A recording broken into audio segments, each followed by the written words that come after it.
Okay guys, now last class के अंदर हम लोगों ने इसकी HTML टेम्पलेट को देखा था और मैंने आप लोगों को टास्क दिया था इस वेबसाइट डेवलपमेंट में कि आप इसको माइग्रेट करेंगे HTML को MVC में। और आप में से एक स्टूडेंट उसको माइग्रेट करके ले आया है ASP.NET MVC में। फिर हमने दूसरा टास्क इसका साइन किया था कि इस वेबसाइट को देखते हुए हमने एक डेटाबेस बिल्ड करनी है।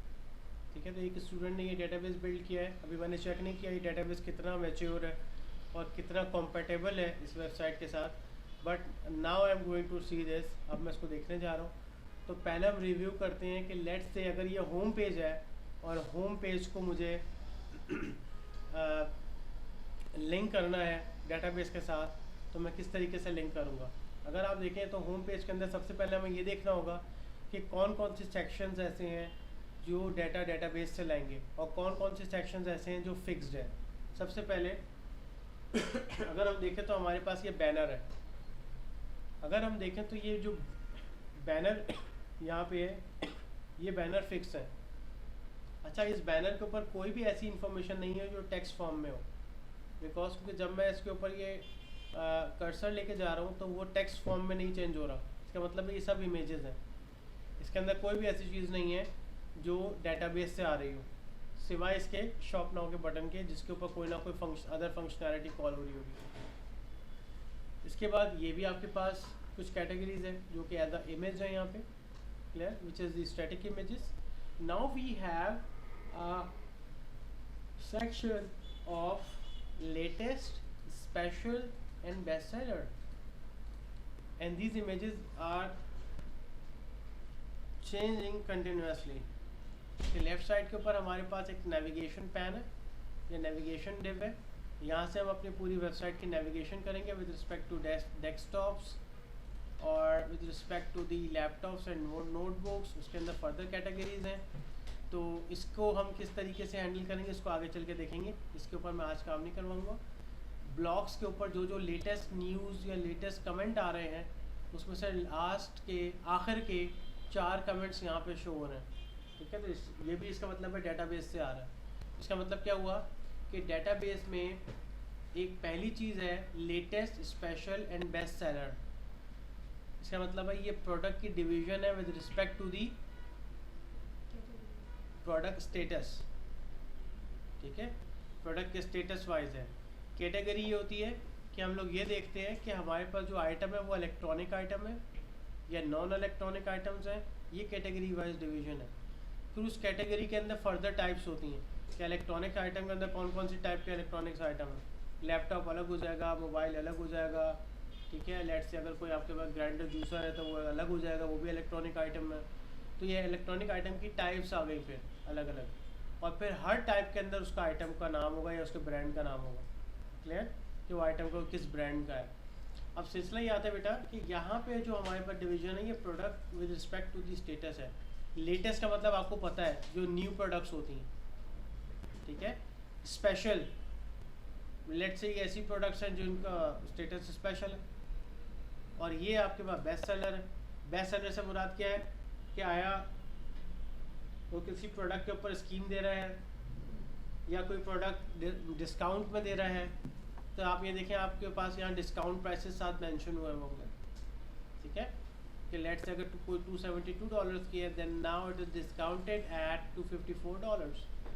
इसका मतलब क्या हुआ कि हमारे पास ये बेस्ट सेलर्स खाली डिस्काउंटेड रेट भी नहीं है, बट बेस्ट सेलर्स क्या है कि अगर लेट्स से ये एक प्रोडक्ट है that is a west king of kettle, तो ये हमें जो कैटल दे रहा है that is a very good price.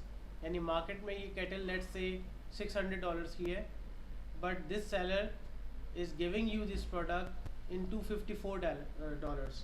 तो मार्केट रेट से बहुत डाउन दे रहा है। इसका मतलब है ये बेस्ट सेलर में कहलाएगा।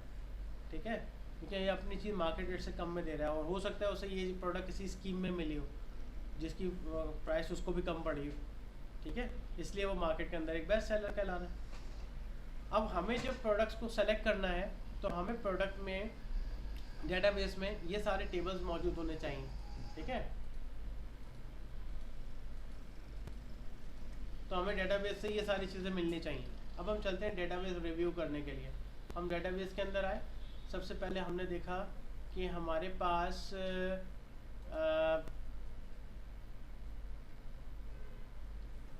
ऑर्डर्स है, प्रोडक्ट्स है, प्रोडक्ट की कैटेगरी है, प्रोडक्ट की डिटेल्स है, प्रोडक्ट का ब्रांड है। कैटेगरी में क्या है?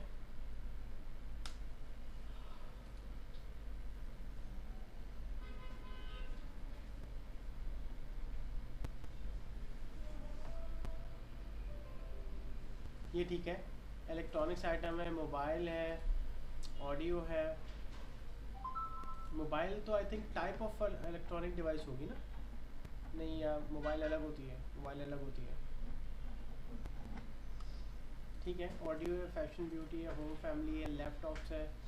उसके बाद अगर हम डायरेक्ट प्रोडक्ट डिटेल्स के अंदर आ गए तो यहाँ पे प्रोडक्ट कैटेगरी का आपने फॉरेन की दिया हुआ है।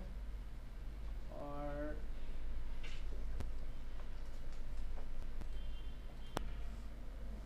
ओके गाइस, तो हमारे पास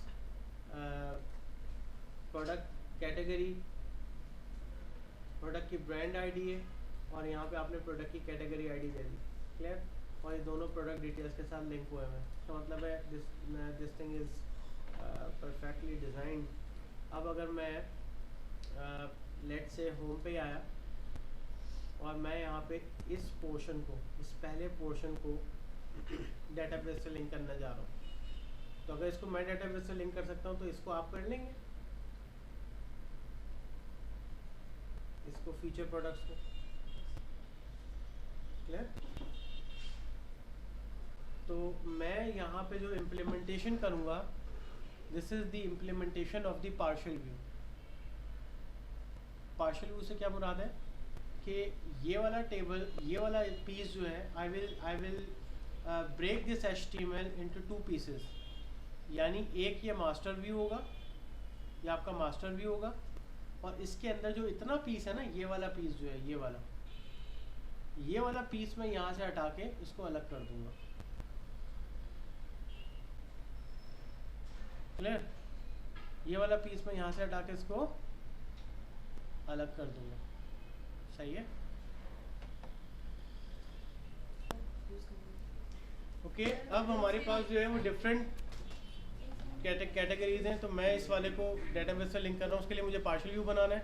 अच्छा, पार्शियल व्यू के लिए सबसे पहले बेटा मैं अपने प्रोजेक्ट को रोक रहा हूँ। रोकने के बाद पार्शियल व्यू के बनाने के 3 स्टेप हैं। पहला, आप सबसे पहले पार्शियल व्यू राइट करते हैं, ठीक है। अच्छा, अब आपने पार्शियल व्यू किस पे लिखना है? अगर आप देखें तो ये मास्टर व्यू कौन सा है? होम का। और होम के अंदर ये जो चीज़ लोड हुई हुई है, दिस इज इंडेक्स। होम में इंडेक्स लोड हुआ हुआ है। तो हम करेंगे क्या, हम सिंपली यहाँ आएंगे और होम के कंट्रोलर पे आएंगे, और होम के कंट्रोलर पे आने के बाद सबसे लास्ट में आके यहाँ आके लिखेंगे public partial view result. Partial view से पहले लगाएंगे आप PV, P stands for partial and V stands for view, partial view. और जो जिसका भी पार्शियल व्यू का आपका HTML में जो नाम आ रहा है वो वाला नेम, लेटेस्ट, स्पेशल या बेस्ट सेलर्स, तो आप कहेंगे PV प्रोडक्ट स्टेटस और रिटर्न पार्शियल व्यू रिजल्ट। एक सेकेंड, रिटर्न पार्शियल व्यू, यानी जो भी पार्शियल व्यू रिजल्ट है उसको आप as a partial view return कर दें। लफ्जी मतलब पार्शियल का क्या है कि एक ही व्यू है और वो डिफरेंट पीसेस में टूटा हुआ है या डिकम्पोज हुआ है डिफरेंट HTMLs में, और रन टाइम पे वो मिलके एक ही व्यू बन जाता है। यानी फिजिकली वो अलग अलग फाइल्स हैं, बट एट रन टाइम वो मिलने के बाद एक HTML बनाती हैं, अ सिंगल HTML। क्लियर? तो पार्शियल व्यू की क्वालिटी यही है कि वो एक अलग अलग फाइल्स में डिकम्पोज हालत में या टूटा हुआ एक अलग पोर्शन होता है, और जब वो रन होता है तो वो एक मिल के एक बन जाता है। क्लियर? तो मैंने इसको as a partial view break किया। अब मैंने इस पर राइट क्लिक किया, ऐड व्यू, अच्छा, अब ये जो पार्शियल व्यू होगा ये बाय डिफ़ॉल्ट किस व्यू के फोल्डर में क्रिएट होगा? जिसका कंट्रोलर है, कंट्रोलर है होम का, तो ये होम के ही व्यू में जाके क्रिएट होगा। क्लियर? तो होम का व्यू कहाँ है? व्यूज़ के अंदर होम में जाके, और यहाँ पे आप यूज़र लेआउट पेज को हटा देंगे और क्रिएट एज पार्शियल व्यू पे क्लिक कर देंगे। आपने ऐड कर दिया। जैसे आपने ऐड किया तो PV product status, PV product status ये आपको व्यूज़ में होम में जाके दिख जाएगा। ये रहा। क्लियर है? इसका मतलब है ये दूसरी चीज़ भी लिंक हो गई। अब मुझे इस जगह पे ये वाला इतना HTML लाके ड्रॉप करना है, इतना HTML लाके यहाँ पे ड्रॉप करना है। ठीक है? अब इतना HTML मुझे कहाँ से मिलेगा? इंडेक्स के पेज से, क्योंकि ये इंडेक्स में पड़ा हुआ है। तो फिर मैंने क्या किया, वापस इधर आया, यहीं इंडेक्स के व्यू में आया और यहाँ से आके चेक किया कि ये लेटेस्ट किधर मेंशन हुआ हुआ है। ये ले जी, एक हमारे पास है latest blogs and the next one is only latest. ये ना जनाब, ये हमारा आ गया लेटेस्ट, ये हमारा आ गया special, and the third one is best seller.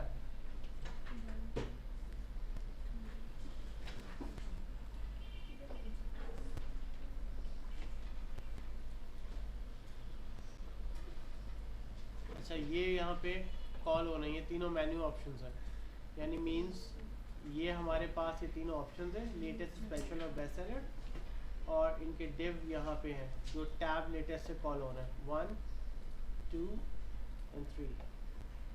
देखो ये टैब बेस्ट सेलर यहाँ से लिंक हुआ हुआ है, जब इस पर क्लिक करते हैं तो ये वाला डिव कॉल होता है, इस पर क्लिक करते हैं तो ये वाला डिव कॉल होता है, और इस पर क्लिक करते हैं तो ये वाला डिव कॉल होता है। सही है? इसका मतलब क्या हुआ कि एक डिव ये रहा जिसमें टैब्स है, और दूसरा आपको ये रहा डिव। ठीक है? और बैनर्स भी इसी के अंदर है, ये वाले दोनों बैनर्स। तो बैनर्स भी ले लेते पार्शियल व्यू में, स्टैटिक ही है ना ये, क्या हो गया? अगला है फीचर्ड, तो ये वाला फीचर्ड छोड़ रहा हूँ मैं, तो चले बैनर रहने दें, ये बैनर को ये रहने देते, हम ये वाले सारा पोर्शन उठा के वहाँ ले जाते हैं। क्लियर? हमने ये सारा का सारा पोर्शन यहाँ से उठाया,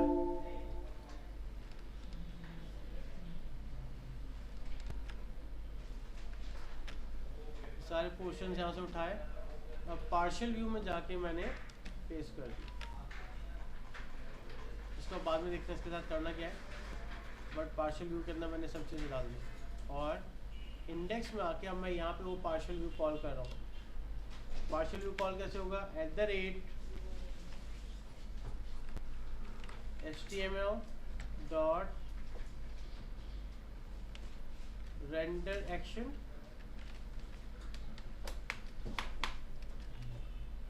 अब रेंडर एक्शन में आप बता देंगे कि आपको किस पार्शियल व्यू को कॉल करना है। इस पार्शियल व्यू को कॉल करना है लाइक दिस, कॉमा, और आपने किस कंट्रोलर के ऊपर कॉल करना है, दैट इज होम। ठीक है? तो आपने क्या किया, इस एक्शन के इस कंट्रोलर को आपने कॉल कर दिया। तो ये हमारे पास इस जगह पे पार्शियल व्यू कॉल हो गया। अब आप देखें मैंने क्या किया, इस पूरे HTML में से यहाँ से HTML निकाला, एक अलग फाइल में डाला, उस अलग फाइल को मैंने यहाँ पे कॉल कर लिया इंडेक्स में, उस अलग फाइल को यहाँ पे कॉल कर लिया। तो ये वाला जितना भी HTML है, ये सारा HTML यहाँ पे कॉल हो गया, और अगर उस HTML का कोई भी डेटाबेस का कोड है तो वो उसी के एक्शन में आ जाएगा। क्लियर है? यानी वी हैव लिंक 3 थिंग्स। पहले हम पार्शियल व्यू रिजल्ट लिखेंगे या पार्शियल व्यू लिखेंगे जाके कंट्रोलर में, फिर राइट क्लिक करके हम पार्शियल व्यू की .cs HTML फाइल क्रिएट करेंगे, और उसमें मेन व्यू से जितना HTML थ्रो करना था या कट डाउन करके यहाँ लेके आना है, कट करके वो यहाँ ला के पेस्ट कर देंगे।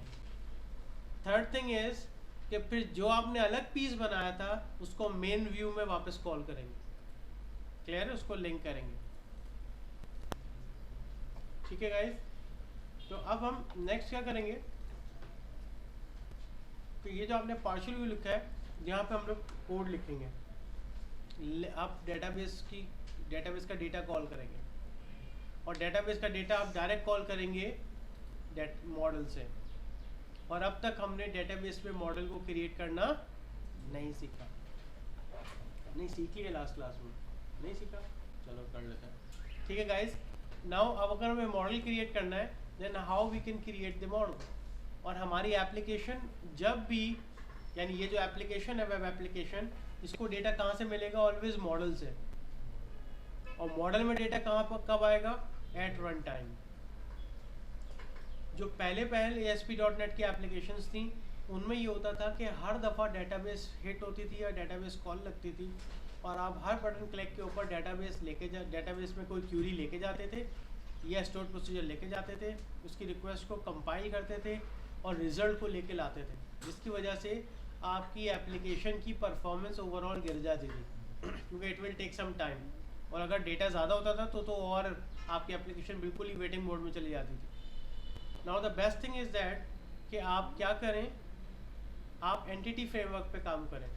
एंटिटी फ्रेमवर्क की क्वालिटी क्या है कि एंटिटी फ्रेमवर्क एक मॉडल बना लेती है इन अ डायग्राम फॉर्म। अब वो होता क्या है, आपका डेटाबेस स्ट्रक्चर होता है जिसको हम लोग कहते हैं ORM मॉडल, ठीक है, या ORM कहते हैं उसे, जिसको कहते हैं ऑब्जेक्ट रिलेशनल मॉडल। ठीक है, उसके अंदर क्या होता है, आपके तमाम टेबल आपस में लिंक होते हैं, वो रिलेशनशिप को बता रही होती है। उसका फ़ायदा क्या होगा, जब भी आप इस एप्लीकेशन को चलाएंगे डेटाबेस का सारा डेटा उठेगा और मॉडल के अंदर आके फिल हो जाएगा। तो एप्लीकेशन को जब भी डेटा चाहिए होगा वो कहाँ से कॉल करेगी? मॉडल से। वो कभी भी एप्लीकेशन डायरेक्ट कॉल नहीं करेगी डेटाबेस को। और this architecture is the disconnected architecture. यानी इससे होता क्या था कि जब भी आप कोई डेटा कॉल करते थे डेटाबेस मॉडल से तो डेटाबेस डिस्कनेक्ट हो जाती थी पीछे से डेटा प्रोवाइड करके, जिसकी वजह से आपका डेटाबेस सर्वर हैवी होना ख़त्म हो गया। क्योंकि पहले पुराने ट्रेडिशनल आर्किटेक्चर में हमारे डेटाबेस भी हैवी हो जाते थे इसी वजह से, क्योंकि एप्लीकेशन कंटिन्यूसली हिट कर रही होती थी डेटाबेस को और वहाँ पे एंटिटी फ्रेमवर्क नहीं होता था। ठीक है, तो एंटिटी फ्रेमवर्क के आते ही एप्लीकेशन का आर्किटेक्चर स्मूथ हो गया, प्लस आपकी एप्लीकेशन पहले से ज़्यादा अच्छी रन होना शुरू हो गई। ठीक है, लेकिन अब हम मॉडल से क्यूरी कैसे करेंगे? और क्यूरी करना आपने एसक्यूएल में सीखा ही था, क्लियर। बट यहाँ पे जो हम क्यूरी करेंगे that is in the C# syntax और इन दी लिंक सिंटैक्स। यानी इस लैंग्वेज को कहते हैं लिंक, LINQ, जिसको हम लोग कहते हैं language integrated query. Link stands for language, LINQ, this stands for language integrated Curie.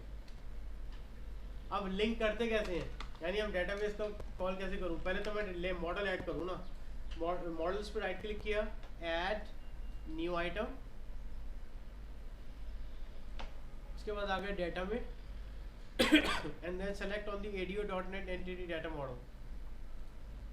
Model का नाम रखना है, तो जो डेटाबेस का नाम है that is mega store DB,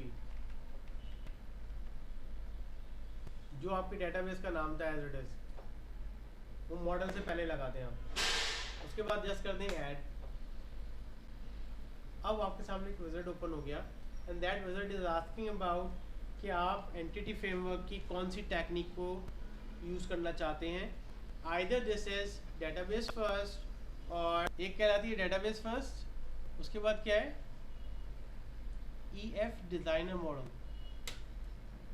यानी ये जो कहलाता है हमारे पास, ये कहलाता है कि अगर हम ऐसे डेटाबेस उस पे मॉडल फर्स्ट, इसको कहते हैं हम लोग मॉडल फर्स्ट यानी, और तीसरा कहलाता है कोड फर्स्ट।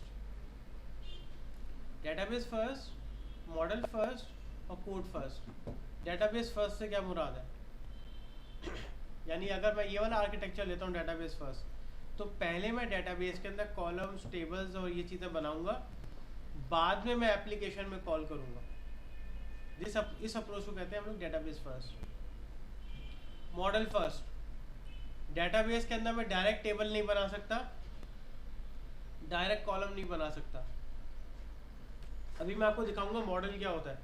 उस मॉडल को मैं पहले उस मॉडल के अंदर पहले मैं वो टेबल और कॉलम बनाऊंगा, फिजिकली डेटाबेस में बाद में जाके बनेगा। इसको कहते हैं मॉडल फर्स्ट। तीसरी चीज़ कहलाती है कोड फर्स्ट, कि मैं प्रोग्रामिंग के अंदर डेटाबेस बनाऊंगा क्लास के और प्रॉपर्टीज़ की फॉर्म में, डेटाबेस में बाद में जाके बनेगा। इसको कहते हैं कोड फर्स्ट। तो मैंने यहाँ से क्या किया, मैंने डेटाबेस फर्स्ट की अप्रोच ले। तो कोड फर्स्ट अगर आप कोड के अंदर लिखते हैं तो फिर कोड के थ्रू भी हम जाके डेटाबेस के अंदर फिजिकली चीज़ें बना सकते हैं। लेकिन हम अभी ये सबसे बेसिक अप्रोच है दैट इज डेटाबेस फर्स्ट, हम उसी को लेंगे। मैंने नेक्स्ट किया। नेक्स्ट करने के बाद वो कह रहा है डेटाबेस आपकी कहाँ है, यानी अब डेटाबेस फर्स्ट में वो अज्यूम कर रहे हैं कि आपकी डेटाबेस पहले से बनी हुई है, और हमने यही काम किया कि हमने डेटाबेस पहले बना लिए। ठीक है, उसके बाद हमने जनाब कहा कि किस डेटाबेस से है। अब यहाँ से मैं उसको डाटा सोर्स बताऊँगा। अच्छा, डाटा सोर्स से मुराद होता है कि आपकी डेटाबेस कौन से टूल पे आप काम कर रहे हैं। Either it is SQL Server, either it is MySQL, either it is Oracle or Sybase और PostgreSQL, whatever it is। ठीक है, जो भी है आप उसके अंदर से कोई भी यूज़ करना चाहते हैं आप यहाँ पे यूज़ करें, but our database is SQL Server। Okay guys, तो अब यहाँ से आके हम सबसे पहले सर्वर का नेम लेते हैं। सर्वर का नेम हम यहाँ पे SQL Server से ले लेंगे, दैट इज सर्वर नेम। और के बाद यहाँ पे आपके यूज़र अथेंटिकेशन आपने डाल दिया, पासवर्ड असाइन कर दिया। Now we have the database. Database name है हमारे पास MegaStoreDB and that is this one. Test connection test किया and then okay, yes we include the sensitive data. Next किया।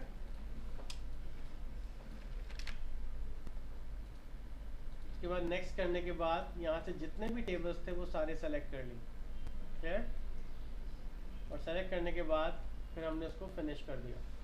अब जो आपके सामने एक EF मॉडल आएगा, उसको कहते हैं एंटिटी फ्रेमवर्क मॉडल।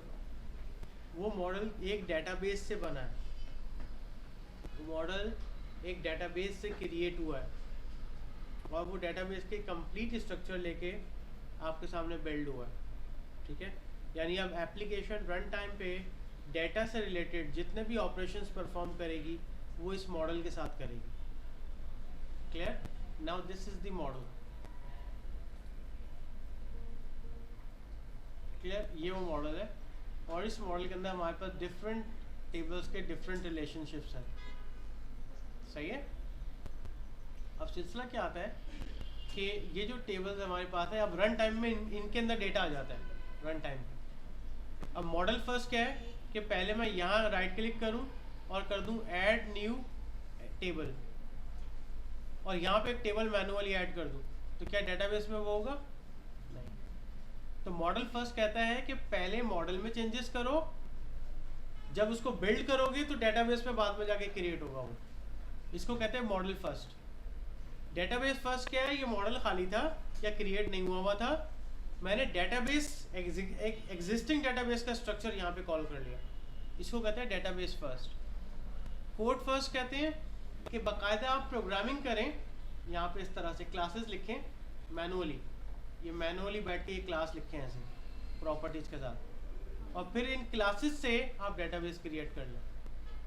इसको कहते हैं code first, which is the very very complex thing. And mean if you are going toward the code first approach, इसका मतलब ये है कि you should be a good programmer, a good developer, so that you can create the exact referential integrities, exact relationships, as well as exact properties and the exact tables name।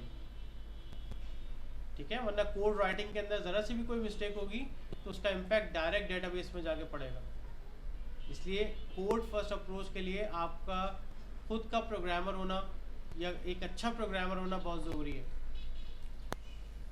Now model have been created, model हमारा create हो चुका है। अब हमें करना क्या है, जब भी आप मॉडल प्रोजेक्ट के अंदर ऐड करेंगे, you should build the project. एक दफ़ा आपको बिल्ड कराना ज़रूरी है, बिकॉज क्योंकि अगर आप इस मॉडल को बिल्ड नहीं करवाएंगे तो मॉडल के बहुत से रेफरेंसेस ऐसे हैं जो आपके प्रोजेक्ट में अपडेट नहीं होंगे। तो मॉडल के रेफरेंसेस को सही तरह से पूरे प्रोजेक्ट के अंदर अपडेट करने के लिए आपको वन टाइम बिल्ड करना पड़ेगा, ठीक है, अदरवाइज क्रैशिंग होगी, एरर आएगा, ठीक है। आप बिल्ड कर दें वन टाइम। जब आप बिल्ड कर देंगे तो बिल्ड सक्सेडेड का ऑप्शन आना चाहिए, it means that there is no crashing, ठीक है। One succeeded, build one succeeded, इससे मुराद क्या है, आपके पास इस वक्त डेटाबेस का कोई एरर नहीं है जो आपकी एप्लीकेशन में रिफ्लेक्ट हुआ हो, आप इसको क्लोज। अदरवाइज अगर एरर कहाँ आता है, अगर आप रिलेशनशिप ना बनाएं प्रॉपर, या कोई प्राइमरी की को किसी गलत फॉरेन की से जोड़ लिंक कर दें, तो फिर ये आपको एरर देगा, क्योंकि ये एंटिटी फ्रेमवर्क इतना सेंसफुल है कि ये देखता है कि आपने डेटाबेस के अंदर कोई फुलिश रिलेशनशिप तो नहीं बनाए हुए, कोई गलत रिलेशनशिप तो नहीं बनाए हुए, तो ये आपको खुद ही बता देगा। क्लियर? अदरवाइज ठीक है गाइस, तो अब ये हमारा प्रोजेक्ट बिल्ड हो गया है। बिल्ड होने के बाद अब नेक्स्ट टाइम में क्या, अब नेक्स्ट स्टेप हमारा क्या है कि इस मॉडल से हमें क्यूरी करना है। क्लियर?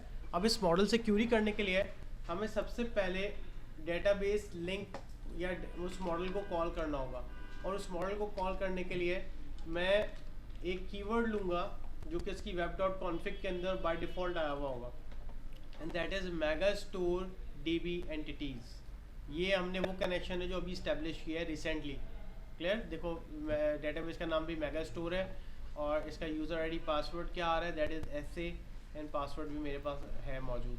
क्लियर? तो मैंने ये वाली की उठाई, एंड देन इस की को मैंने कॉल करके इसका इंस्टेंस बनाया, sorry db is equals to new MegaStore db। अब ये एरर दे रहा है बिकॉज इसकी ये कनेक्शन मैंने मॉडल्स में जाके बनाया, तो मुझे इसकी लाइब्रेरी ऐड करनी पड़ेगी। क्लियर? कि प्रोजेक्ट का नाम date.models ये यहाँ पे ऐड हो गया। इस ऐड होने के बाद इसने रिकग्नाइज कर लिया कि अच्छा you are going to call the database context, इसको कहते हैं डेटाबेस कॉन्टेक्स्ट। पुराने प्रोजेक्ट्स में इसको डेटाबेस कनेक्शन कहते थे, बट पुराने प्रोजेक्ट्स में, ये पुरानी टेक्नोलॉजी में कहते थे, but right now in ASP.NET MVC we called it as database context. और डेटाबेस कॉन्टेक्स्ट की क्या जिम्मेदारी है, it is responsible to call the database models, ठीक है, या entities of the database models या tables of the database model. अब ये कॉल कैसे करेगा, इसका एक फिक्स सिंटैक्स है। लिंक को कॉल करने के लिए सबसे पहले हम एक वेरिएबल लेते हैं, that is var lst products is equals to, अब मैंने कहा from dn db dot, now we can see we have the list of the tables, हमारे पास लिस्ट ऑफ टेबल्स मौजूद है। अब इसमें से हमें जो डेटा लेना है वो हमें लेना है तमाम प्रोडक्ट्स का, तो हम यकीनन प्रोडक्ट डिटेल्स की बात करेंगे। क्लियर? पहले देख लेते हैं तमाम प्रोडक्ट्स का डेटा आ रहा है कि नहीं, उसके बाद फिर आगे देखेंगे सिचुएशन। तो यहाँ पे हमें डेटा एक वक्त में कितने चाहिए, 3 4 देन 4 एंड देन 4, नहीं बल्कि यहाँ तो ज़्यादा आ रहे हैं शायद। अगेन देखते हैं, लेट्स से ये लेटेस्ट कैटेगरी है 1 2 3 4 5 6 आ रहे हैं, इसका मतलब है हमें 6 का डेटा पिक करना है। तो हम इधर हमने कहा ठीक है भाई, from dn db dot product details.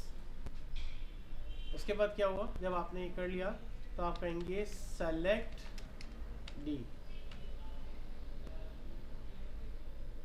अच्छा जी, अब अगर मैं ये करता हूँ तो इसका मतलब ये होगा कि इस टेबल का सारा डेटा सेलेक्ट कर लें, but I have to select 6 records. तो मैंने क्या कहा, मैंने इसको ब्रैकेट में बंद किया और कहा dot take 6 dot to list. इससे मुराद क्या हुआ कि रन टाइम पे मॉडल के अंदर, ये मॉडल ही है जो कॉन्टेक्ट db यानी कॉन्टेक्स्ट आपका कॉल कर रहा है, इसके अंदर जो भी डाटा आया है वो इस वेरिएबल में डाल दो, उस वेरिएबल का सारा डेटा सेलेक्ट कर लो और उसमें से 6 ले लो यानी टॉप 6। अभी मैं बात नहीं कर रहा लैपटॉप है, इलेक्ट्रॉनिक डिवाइस है, क्या है, अभी सिर्फ ये देख रहा हूँ डेटा आ रहा है कि नहीं आ रहा। क्लियर। और वो सेलेक्ट करने के बाद वो लिस्ट आप इसमें डाल दें। अब मैं यहाँ पे ना एक ब्रेक पॉइंट लगाता हूँ, and then I will see कि क्या मेरा ब्रेक पॉइंट या डीबगर यहाँ के रुकता है। अगर रुकता है इसका मतलब है पार्शियल व्यू कॉल हो रहा है। ठीक है, यानी मेरा वो वाला जो व्यू है main view partial view call कर रहा है।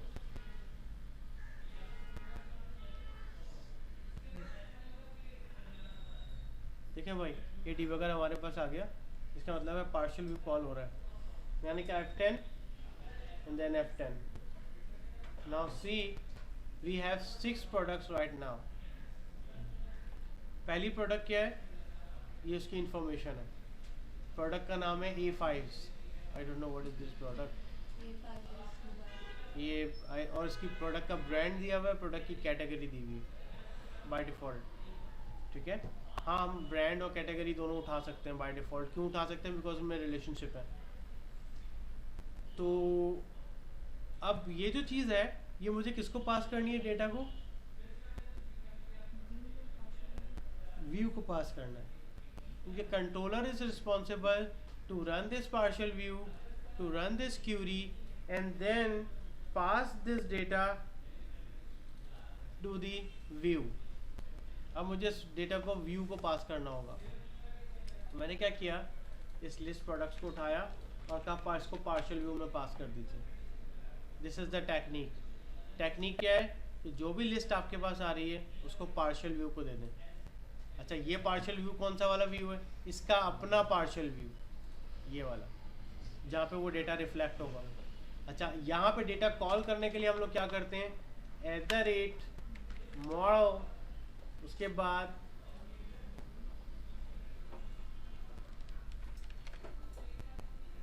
ये आपके पास इसका नाम डॉट प्रोडक्ट डिटेल। अब चूंकि आपके पास जो डेटा आ रहा है वो लिस्ट के अंदर है, एक से ज़्यादा रिकॉर्ड्स आ रहे होंगे, तो आप क्या करेंगे, आप कहेंगे आई enumerable and this one, यानी आपके पास जो भी डेटा आएगा वो डेटा एक लिस्ट की फॉर्म में होगा, and that list is I enumerable। I enumerable से मुराद होता है लिस्ट है वो। क्लियर। और किसकी लिस्ट है? इस प्रोडक्ट के डिटेल्स, यानी इस टेबल की एक लिस्ट मैं आपको दे रहा हूँ। क्लियर। अब सिलसिला क्या है कि अब हमारे पास देखें, ये जो HTML हमने पार्शियल व्यू में डाला था, इसमें ये फर्स्ट टैब जो है ये हमारा वो टैब है जो कि टैब के बटन पे क्लिक कर रहा है और नीचे उसका टैब का एरिया ओपन हो रहा है। First is the latest tab, another is the special tab, another is the best seller tab। तो अभी हम वर्क कर रहे हैं किसके ऊपर, लेटेस्ट वाले पे। सही है। अच्छा, अब लेटेस्ट के लिए पता नहीं डेटाबेस के अंदर कोई ऐसा कॉलम होना चाहिए जो कि ये बताए कि क्या ये प्रोडक्ट लेटेस्ट है या न्यू एडेड है। I have no flag over here for the new products. तो yes, we have no any flag over here, और हमारे पास किसी तरह का कोई फ्लैग यहाँ पे मौजूद नहीं है जो ये बताए। एक ऑप्शन है कि क्रिएटेड डेट है, और क्रिएटेड डेट से हम यह आइडेंटिफाई कर सकते हैं कि एक हफ्ते के बाद जो भी प्रोडक्ट होगी, बट 1 वीक के बाद अगर मुझे ये बेंचमार्क चेंज करना है 1 वीक के बाद, या किसी भी प्रोडक्ट को न्यू प्रोडक्ट कर देना है, तो यहाँ पे मेरे हिसाब से DB में कोई फ्लैग होना चाहिए कि मैं जब चाहूँ जिसको चाहूँ न्यू कर दूँ।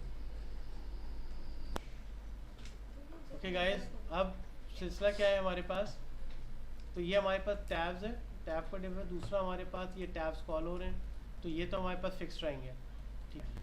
और ये जो हमारे पास टैब लेटेस्ट है, एक्चुअली ये डेटा लेके आ रहा है डेटाबेस से, और अगर हम देखें तो we have 6 items right now, 1 2 3 4 5 6। ये वो 6 आइटम्स हैं जो डेटाबेस से आ रहे हैं। या अगर आप देखें then we have another tab, इसके अंदर भी 6 आइटम्स हैं।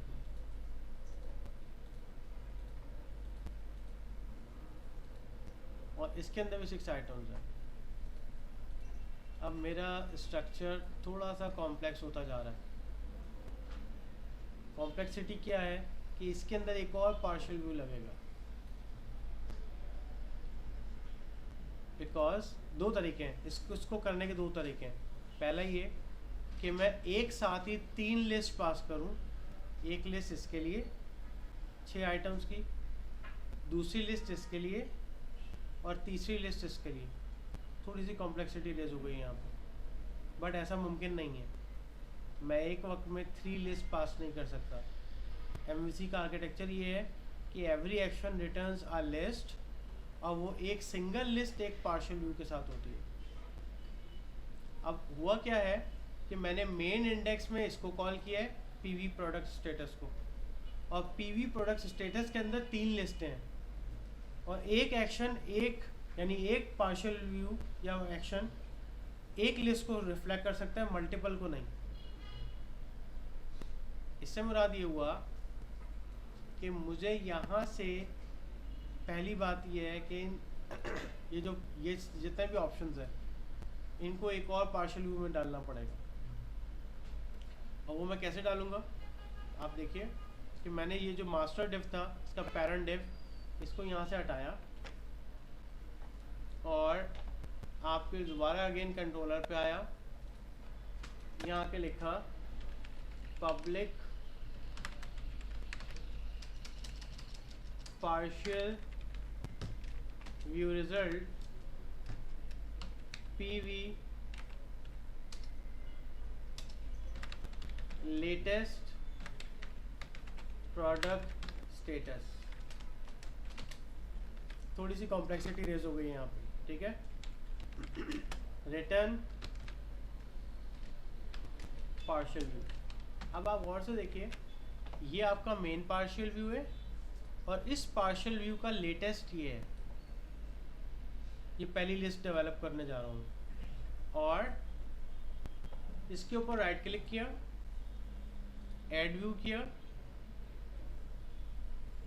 और क्रिएट एज पार्शियल व्यू करके इसको भी क्रिएट कर दिया। ओके, और प्रोडक्ट स्टेटस से ये जो लेटेस्ट का टैब था, यहाँ से मैंने सब चीज़ें रिमूव कर दी हैं, वो मैंने यहाँ ला के ऐड कर दिया। These are the list of 6 items. Clear. और आपको जो मेन व्यू था जहाँ से आपने ये 6 की लिस्ट उठाई है, यहाँ पे आप क्या करेंगे, यहाँ पे आप इस तरीके से जो आपने मेन में कॉल किया था इस तरीके से यहाँ कॉल कर लेंगे। एंड दिस इज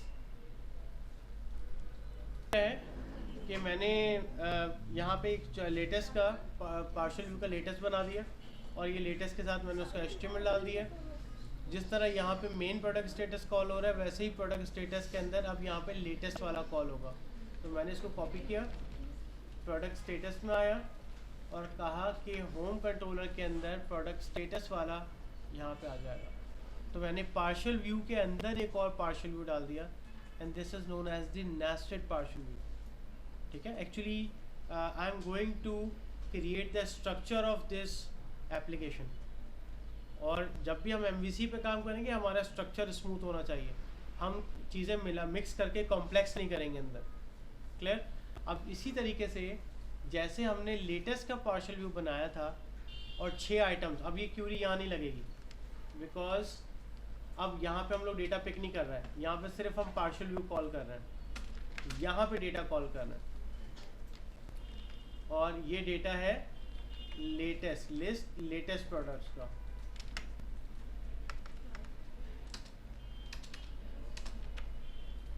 अब मेरे पास ये पार्शियल व्यू रेडी है इस वक्त डेटा शो करने के लिए, और ये 6 आइटम दिखा रहा है, वो 6 आइटम अब इसके अंदर जाके डिस्प्ले होंगे।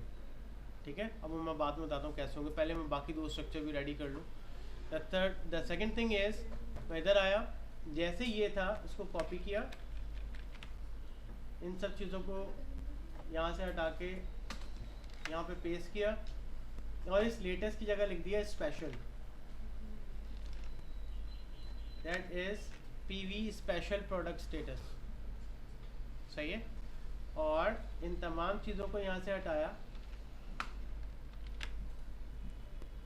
सॉरी, ये तो वैसे ही रहेगा।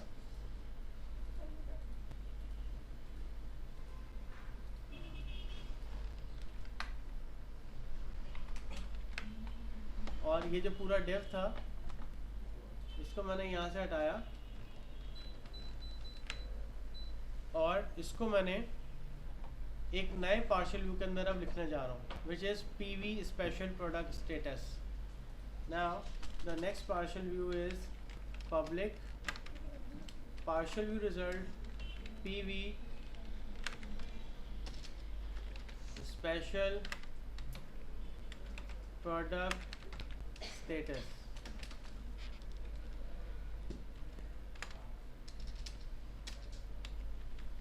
return partial view।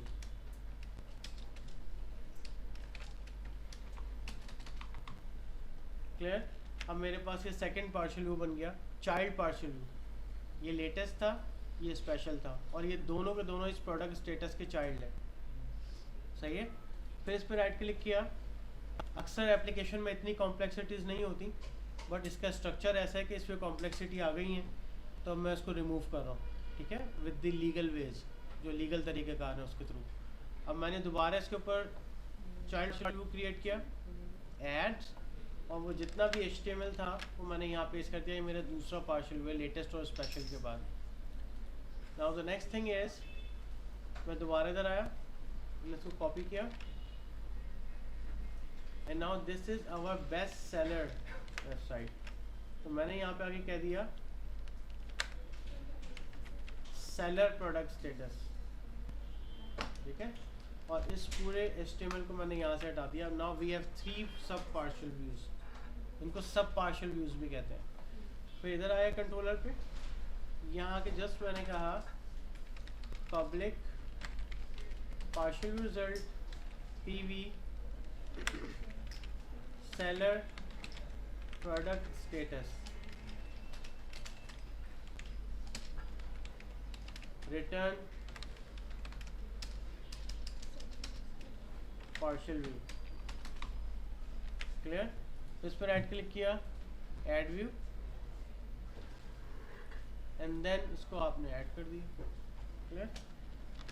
और वहाँ पे आपने इसको थ्रो कर दिया। Now we have 3 status, one is this, another is this, and third is the latest। Clear? अब हमारे पास अगर आप देखें तो ये तीनों, यानी अब वो क्या रहा है, इस मेन इंडेक्स से प्रोडक्ट स्टेटस कनेक्ट है, और प्रोडक्ट स्टेटस से ये तीनों कनेक्ट है, और इन तीनों के अलग अलग एक्शंस हैं जो कि आपके कंट्रोलर के अंदर राइट हुए हैं। And that controller is product details, sorry, वो द कंट्रोलर इज होम। अब पहली क्यूरी ये रही, मैंने इसको यहीं पे कॉपी किया, then paste and then paste। Clear है? यानी ये तीनों जगहों पे यही डेटा पास हो रहा है। एक जगह मैंने कह दिया स्पेशल प्रोडक्ट की लिस्ट, वो पास कर दी, एंड नेक्स्ट सेकंड के ऊपर मैंने कर दिया LST सेलर प्रोडक्ट्स, और ये पास कर दिया। अब सिलसिला क्या है कि इन तीनों पार्शियल व्यूज़ पे मुझे डेटा डिस्प्ले करवाना है। ठीक है, तो पहले पार्शियल व्यू पे आए, एंड दैट इज़ लेटेस्ट। इसके टॉप पे आने के बाद @model, कंट्रोलर से ले लिया हमने मॉडल्स का रेफरेंस,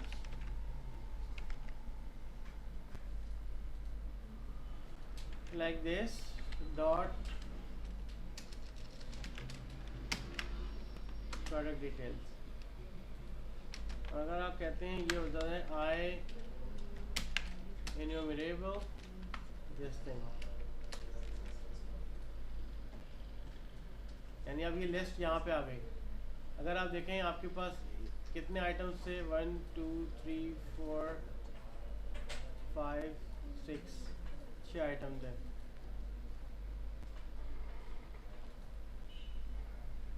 मैंने क्या किया, इसमें से ये सारे रिमूव कर दिए, 5 रिमूव कर दिए और यहाँ 1 छोड़ दिया। और यहाँ कहा मैंने @ for each VAR item in model.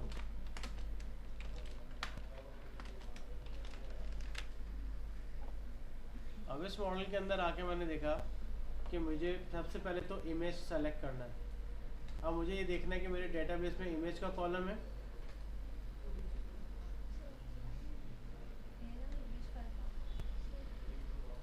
Yes ये रहा, this is image file path.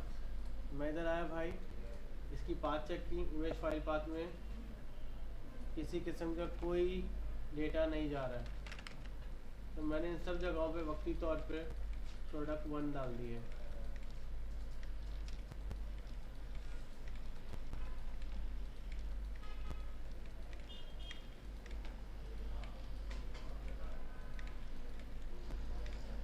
ठीक है, क्योंकि इसमें डेटा मौजूद नहीं था तो मैंने वक्ती तौर पे सब जगह पे ये डेटा डाल दिए और इसको लिंक कर दिया है @item.image फाइल पाथ। जो डेटा आ रहा था उसको मैंने डेटाबेस से लिंक कर दिया। सेकंड वन, अगर आप देखें तो इसमें जस्ट बटन है, फिर iPod है, फिर ये कुछ प्राइसेस आ रही हैं। एक आ रहा है प्रोडक्ट प्राइस और एक आ रहा है tax amount. I don't know उसकी लुक कैसी लग रही है। अच्छा ये अमाउंट है $122, वो ये है। ये कहाँ आ रही है $100?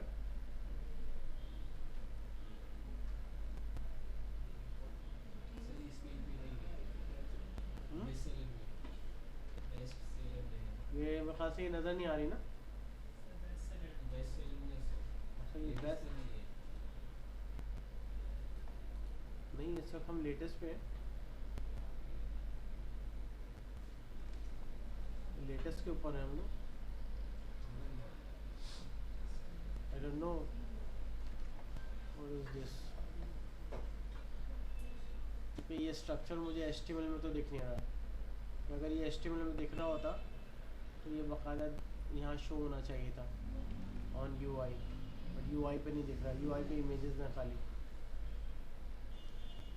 हाँ ऐड टू कार्ट का बटन है एक, क्लियर।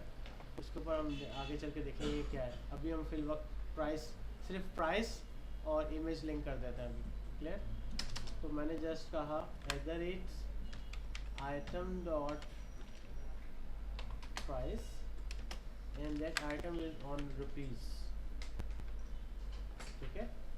तो यही काम मैंने जो यहाँ किया है प्रोडक्ट डिटेल्स में, तो उसको ज़रा सा लगा के चला के देखते हैं कि लेटेस्ट चल रहा है कि नहीं चल रहा, क्लियर। तो मैंने इसको चलाया,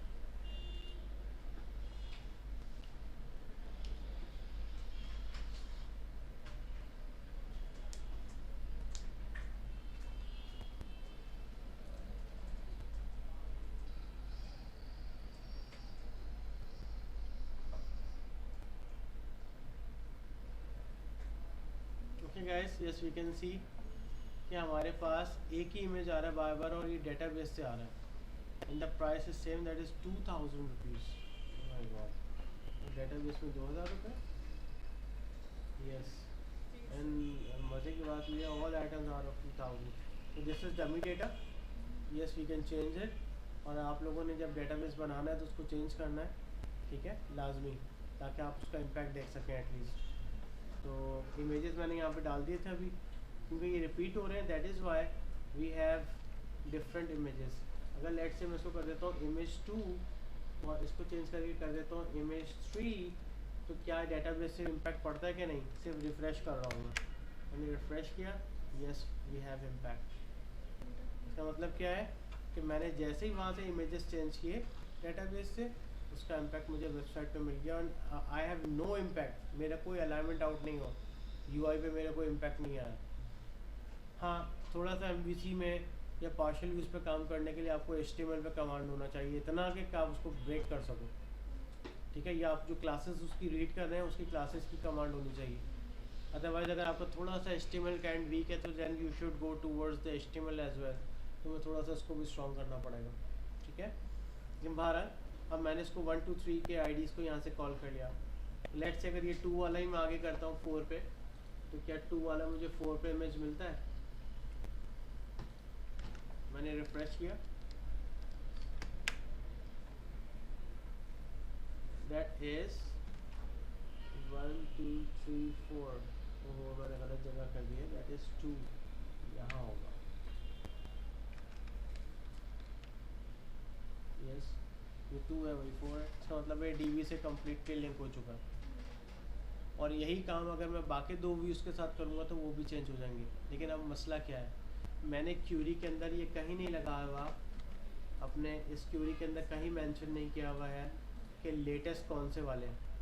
सब जगह पे एक ही क्यूरी चल रही है, प्रोडक्ट डिटेल्स लेके आओ टॉप 6 उठा लो, प्रोडक्ट डिटेल से डेटा लेके आओ टॉप 6 उठा लो, फिर प्रोडक्ट डिटेल से डेटा लेके आओ टॉप 6 उठा लो। तो लेटेस्ट में भी ये डेटा आ रहा है, स्पेशल में भी ये डेटा आ रहा है, और सेलर में भी ये प्रोडक्ट आ रहा है। And we have to apply the filter, वह फिल्टर अप्लाई करना पड़ेगा ताकि अलग अलग डेटा आए हमारे पास, क्लियर। तो अगर हमें फ़िल्टर्स अप्लाई करने हैं देन अभी देखें, अगर मैं इसको लेता हूँ स्पेशल पे कुछ और आ रहा है, और अगर मैं इसका इमेज पाथ देखूँ दैन इसका इमेज पाथ आ रहा है प्रोडक्ट 5। तो लेट्स से मैं स्पेशल प्रोडक्ट्स के अंदर जाके वो डाल देता हूँ कुछ अब यहाँ पे हमारे पास स्पेशल प्रोडक्ट्स कहीं मेंटेन नहीं हो रहा,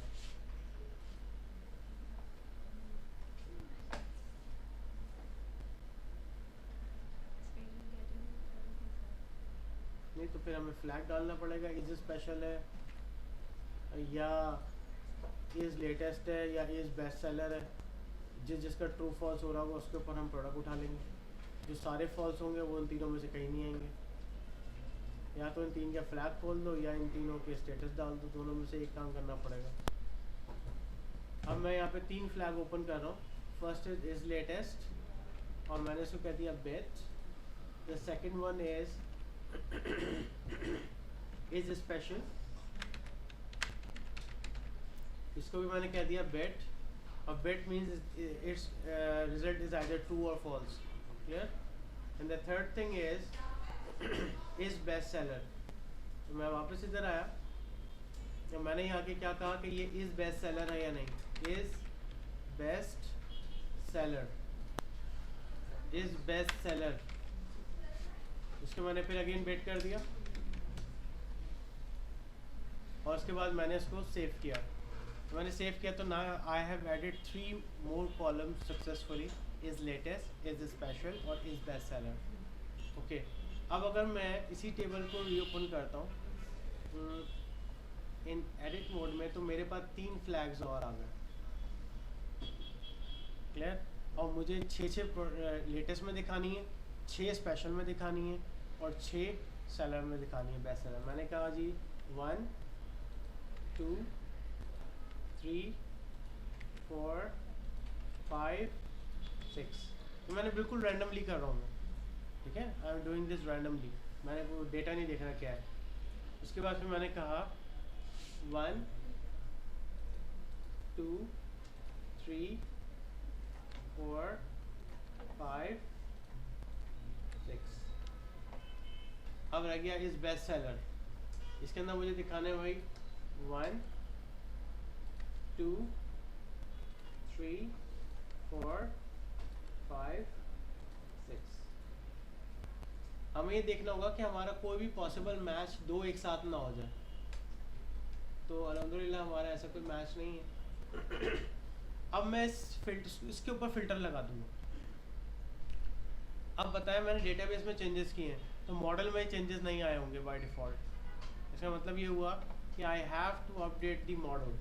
मैं इधर आया, मैंने यहाँ आने के बाद मॉडल को ओपन किया, देन राइट क्लिक करने के बाद मैंने अपडेट मॉडल फ्रॉम डेटाबेस किया और जस्ट फिनिश कर दिया।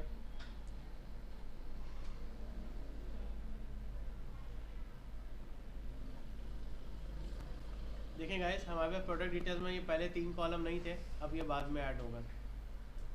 और मेरा मॉडल अभी भी सेव नहीं हुआ है, तो आप क्या करेंगे, राइट क्लिक करके वन टाइम बिल्ड लाजमी करेंगे।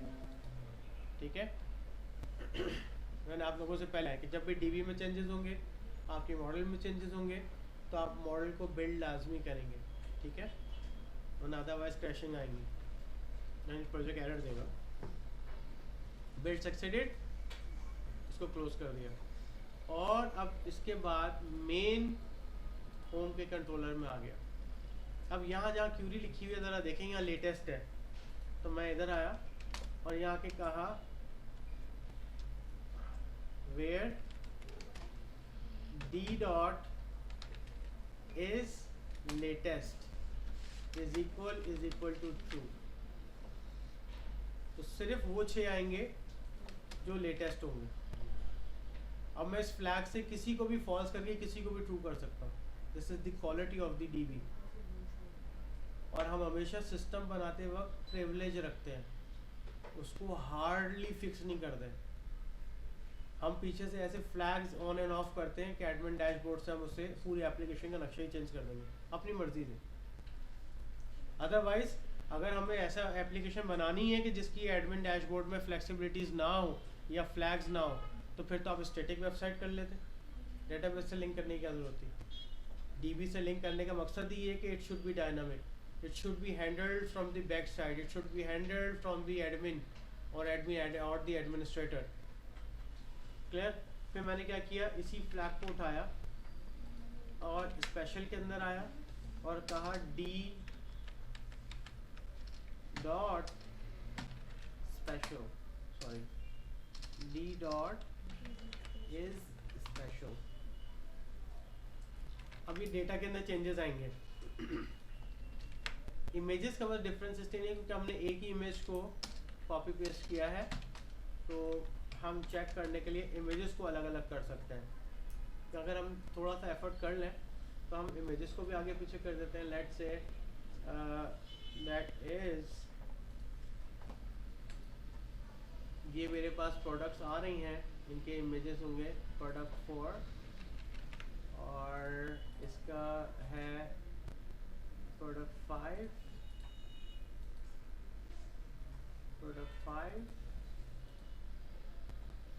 प्रोडक्ट 6, 4, 5, 6 है। ठीक है गाइस, मैंने जस्ट देख लिया। और ये मेरे पास थे स्पेशल में, तो स्पेशल जहाँ जहाँ है उसको हम लोग कर देते हैं 4 और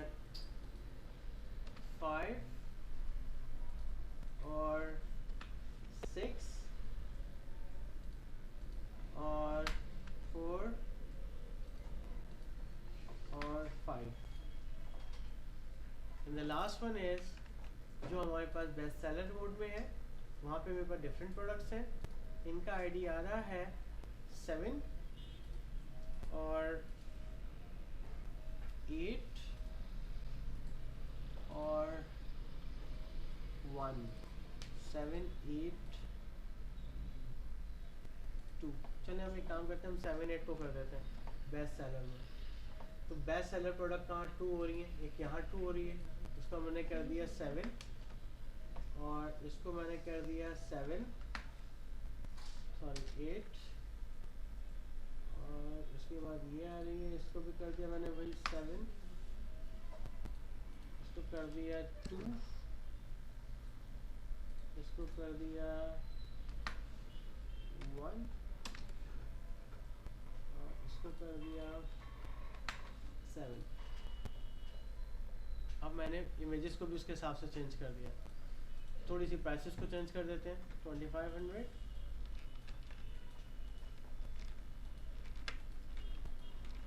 फिर थोड़ा सा डेटा के अंदर डिफरेंसेस आएंगे तो हमें पता लगेगा कि yes we are going on the right track और नॉट, हम लोग सही उस पर हैं या हम लोग रॉन्ग डायरेक्शन में जा रहे हैं। हमें थोड़ा सा आइडिया होगा चीज़ों का। And the next thing is 1200।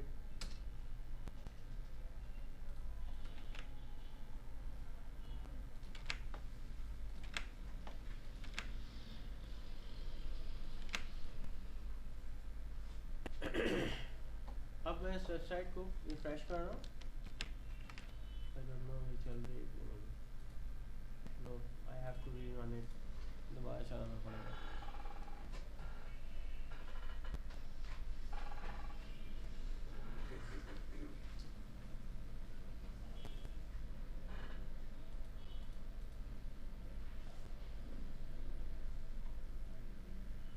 Okay guys, now you can see I'm changing the flags.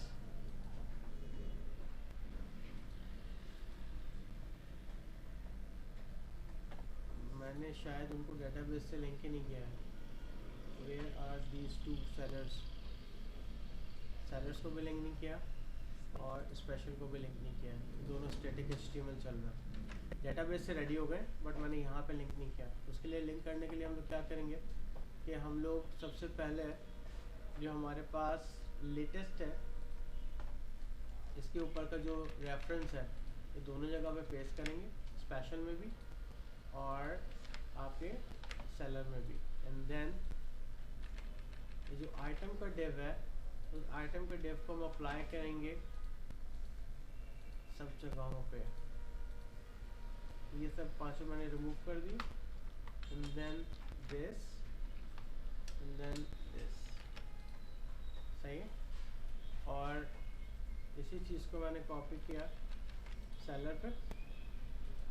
इसके भी जो 5 आइटम्स आ रहे थे लिस्ट के, उसके भी 5 आइटम्स 4 आइटम्स रिमूव कर दिए। एंड यहाँ से मैंने इसको पूरे को कॉपी किया, यहाँ पे भी पेस्ट कर दिया एंड यहाँ पे भी पेस्ट कर दिया। क्लियर है। अब जो सिलसिला आता है वो क्या है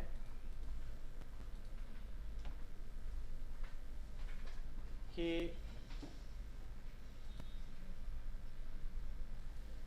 मुझे अंदर भी लिंक करना है चीज़ों को। तो एक इमेज लिंक करना था और एक प्राइस लिंक करना था, 2 चीज़ें लिंक करनी थी। तो एक ये रहा इमेज फाइल पाथ जो कि हमने यहाँ लिंक कर दिया, और दूसरा लिंक करना था आइटम प्राइस इन रुपीज़। तो दूसरा मैंने क्या लिंक किया, जहाँ पे भी आपकी प्राइस आ रही है दैट इज़ दिस वन, उसको मैंने प्राइस से रिप्लेस कर दिया। ठीक है। फिर मैंने अगेन इमेज फाइल पाथ ले लिया, उसको लिंक किया नेक्स्ट से, एंड देन इस पूरे को लिंक कर दिया और लिंक कर दिया आपके इस प्राइस से। अब मेरे पास कंप्लीटली तमाम चीज़ें रेडी हैं। Now I am going to run this application.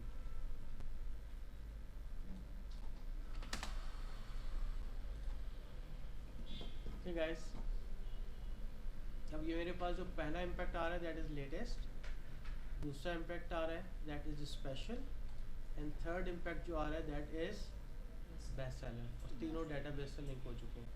Now my all 3 tabs linked all together. मैं बैकएंड से जो जिसको चले काम करते हैं ये वाला बेस्ट सेलर में सिर्फ ये लिंक कर देता हूँ ताकि पता लग जाए काम कर रहे हैं कि नहीं। तो ये क्या है, that is product 7। Best seller में सिर्फ प्रोडक्ट 7 दिखाते हैं हम। डेटाबेस पे आए, एक ट्रू ये रहा 7, दूसरा ट्रू ये रहा, यहाँ पे भी इसको 7 कर देते हैं। उसके बाद ये रहा ट्रू 7, ये रहा ट्रू, इसको भी 7 कर दिया, ये रहा ट्रू, इसको भी 7 कर दिया, एंड ये रहा ट्रू, इसको भी 7 कर दिया। बेस्ट सेलर पे सारे 7 हैं। इधर आए, रिफ्रेश किया, बेस्ट सेलर पे सारे 7 हैं। ठीक है। अगर आप यहाँ से आगे नेविगेट भी करेंगे आपको 7 ही मिलेगा।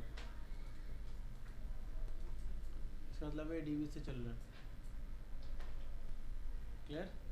उसके बाद अगर मैं आ जाऊँ स्पेशल पे इसको लिंक कर देते हैं। सपोज कैमरे को लिंक कर देते हैं। What is that is product 4। तो प्रोडक्ट 4 यहाँ पे ट्रू है, product 4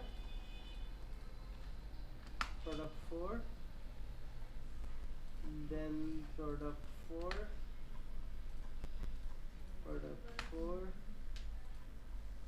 and the last one is product 4। अब मैंने इसको फिर रिफ्रेश किया, अब देखिए मैंने स्पेशल पे प्रोडक्ट 4 लिंक कर दी। इसका मतलब है ये सब डीबी से है। और अगर आप प्राइसेस देखें तो उसके प्राइसेस भी चेंज हो रहे हैं, 1500, 2000, 2500, 1500 एंड सो ऑन। तो गाइस आज मैं इतना ही रख रहा हूँ। आप लोग जो है इसको फाइनली अपने पास ट्राई कीजिएगा। Thank you so